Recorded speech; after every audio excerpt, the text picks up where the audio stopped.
هلو.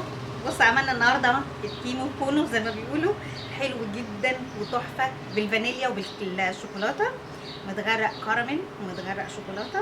انا عايزه اوريكم طعمه عامل ازاي.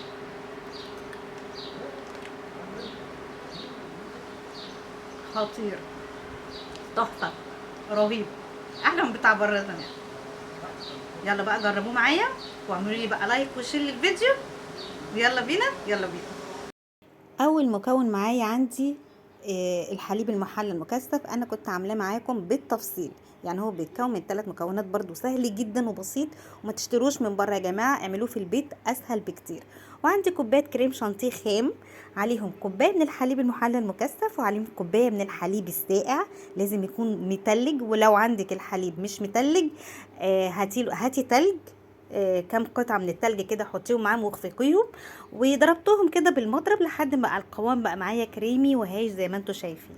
جبت بقى العلبه اللي هحطها في التلاجة واحط فيها الايس كريم، وحطيت نص الايس كريم كده في الاول. بعد كده حطيت الكريم الكراميل اللي انا كنت عاملاه معاكم برضو بالتفصيل، يعني انا كنت عامله الحليب المحلى المكثف وكنت عامله الكراميل، الاتنين في فيديو واحد، ارجعوا للفيديوهات وشوفوهم بالتفصيل. وحطيته كده في النص وزينته، حطيته برضو وكملت بقيته بالايس كريم، وزينته كده بالوش برضو بالكراميل، ودخلته الفريزر بيقعد معايا 6 ساعات. يعني ما تفتحوش عليه قبل 6 ساعات عشان يبقى جامد معاك ويبقى تمام. نعمل بقى اللي بالشوكولاته. عندنا برضو كوبايه من الكريم شانتيه الخام، وعليها برضو انا اللبن عندي كان دافي، حطيت تلج زي ما انتم شايفين، وحطيت برضو كوبايه من اللبن وكوبايه من الحليب المحلى المكثف، ومعلقتين كبار من الكاكاو الخام الاسباني. هاتي نوع كاكاو يكون كويس عشان ما يمررش معاكي، وخفقتهم كده بالمضرب. وخلاص كده الايس كريم معايا خلص، حطيته برضو في العلبه. وعايزه ازينه بقى، عايزه ازينيه بشوكولاته، عايزه ازينيه بمكسرات ببندق، زي ما انت عايزه.